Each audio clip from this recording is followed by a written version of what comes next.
Assalamualaikum warahmatullahi wabarakatuh.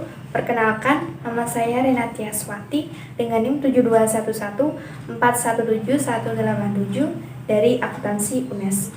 Pada video kali ini, saya ingin mempresent hasil laporan magang saya yang berjudul Sistem Pengelolaan CRM di Bank BRI Kancah Kendal. Hal yang melatar belakangi saya mengambil topik CRM ini adalah karena perkembangan zaman dan meningkatnya kebutuhan masyarakat akan pelayanan keuangan. Perusahaan saat ini itu menggunakan teknologi canggih dalam mendukung kegiatan operasionalnya. Salah satunya adalah dunia perbankan. Bank BRI ini berinovasi untuk meningkatkan pelayanan terhadap nasabah melalui pengadaan CRM. Dengan CRM ini, nasabah dapat bertransaksi tunai maupun non-tunai selama 24 jam tanpa harus antri di teller. Mesin CRM ini juga membutuhkan pengelolaan kas yang baik agar tetap bisa memberikan pelayanan yang terbaik pula kepada nasabah. Oleh karena itu, saya menarik judul Sistem Pengelolaan CRM di Bank BRI Kancah Kendal. Bank BRI ini mempunyai beberapa jenis kas. Ada kas vault, ada kas teller, kas CRM, ada kas kecil dan falas. Nah, di sini saya memfokuskan ke kas CRM yang mana sesuai dengan judul laporan saya. CRM itu merupakan suatu mesin yang berfungsi untuk melakukan transaksi tunai maupun non-tunai sebagai pengganti alternatif teller. Jadi sebenarnya CRM ini merupakan perpaduan dari pengembangan fasilitas perbankan, yaitu automatic teller machine dan cash deposit machine. Implementasi CRM ini mempunyai beberapa keuntungan. Yang pertama itu dapat meminimalkan idle money dan dapat menurunkan cash ratio. Yang kedua dapat meningkatkan pelayanan terhadap nasabah sehingga tidak perlu antri lagi di teller bank. Yang ketiga itu dapat meningkatkan efisiensi biaya operasional bank. Bank BRI ini bekerja sama dengan vendor Hyosung, yang mana kerangka utamanya itu terbagi menjadi dua komponen utama, yaitu upper unit dan lower unit. Untuk upper unit itu terdiri dari 5 monitor, temporary escrow, kemudian ada customer service module, utility cassette, dan bill checker.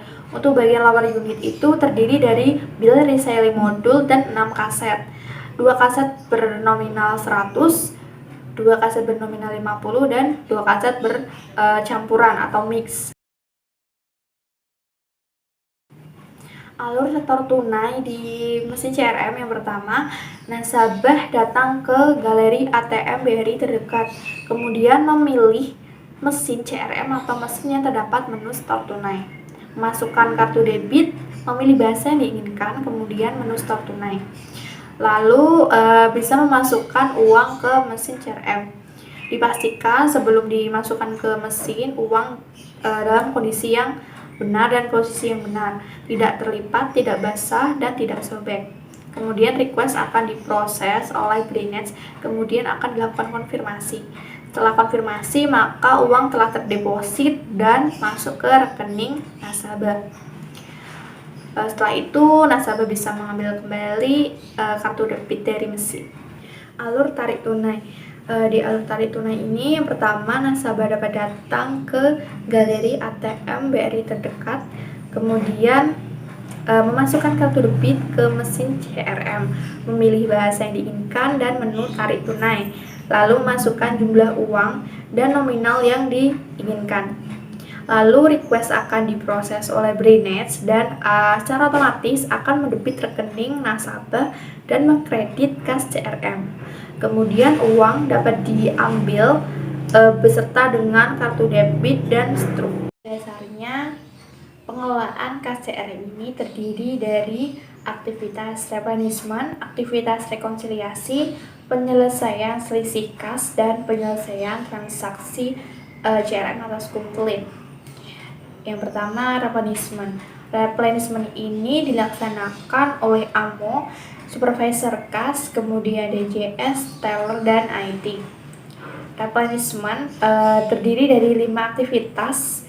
Yang pertama ada tambahan kas, yang kedua itu ada pergantian kaset, yang ketiga ada opnam kas, yang keempat ada pembuatan berita acara, dan yang terakhir itu pembukuan setoran kas, tambahan kas maupun selisih kas. Dalam melaksanakan replenishment ini ada 3 hal yang perlu diperhatikan. Yang pertama itu adalah menerapkan dual control, dan yang kedua itu harus dilakukan sesuai dengan kewenangannya, dan yang ketiga itu adalah menata kerjakan password dan kunci. Rekonsiliasi kas CRM yaitu proses penyesuaian informasi kas secara fisik dan menurut catatan di remaining bill maupun di pre-nets. Rekonsiliasi ini dilaksanakan oleh petugas dana dan jasa.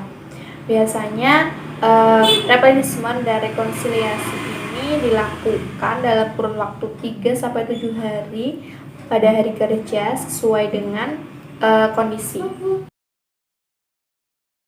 Setelah melakukan opnam kas dan rekonsiliasi kas, bisa diketahui jumlah selisih kas CRM. Selisih kas di sini ada 2.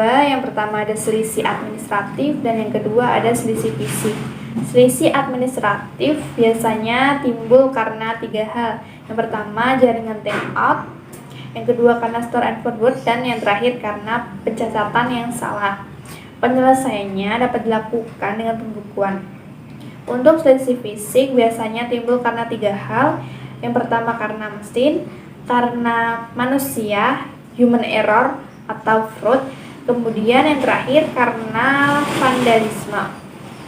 Untuk penyelesaiannya bisa dilakukan dengan sterilisasi, investigasi, dan klaim asuransi. Nah, ini adalah contoh berita acara opnam kas yang dibuat oleh petugas dana dan jasa setelah mendapatkan perintah dari AMO atau asisten manajer operasional.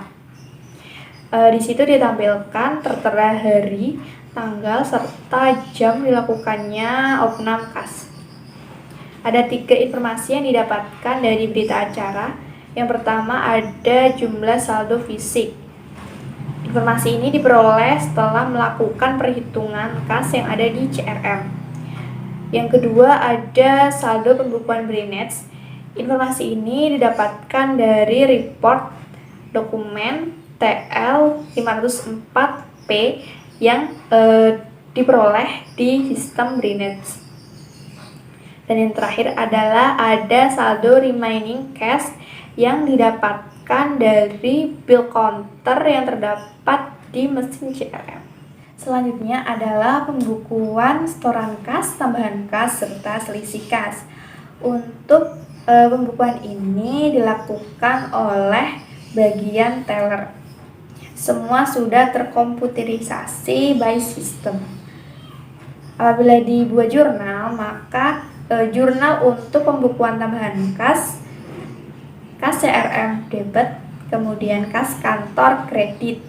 Untuk pembukuan setoran kas CRM, maka jurnalnya yaitu kas kantor debit dan kas CRM kredit. Pembukuan selisih kas CRM terbagi menjadi 2, yaitu selisih lebih dan selisih kurang. Untuk pembukuan selisih lebih kas CRM, jurnalnya adalah kas CRM debit dan selisih kas lebih CRM kredit. Untuk pembukuan selisih kurang kas CRM itu adalah jurnalnya selisih kurang kas CRM debit dan kas CRM kredit. Sekian dari saya, kurang lebihnya mohon maaf.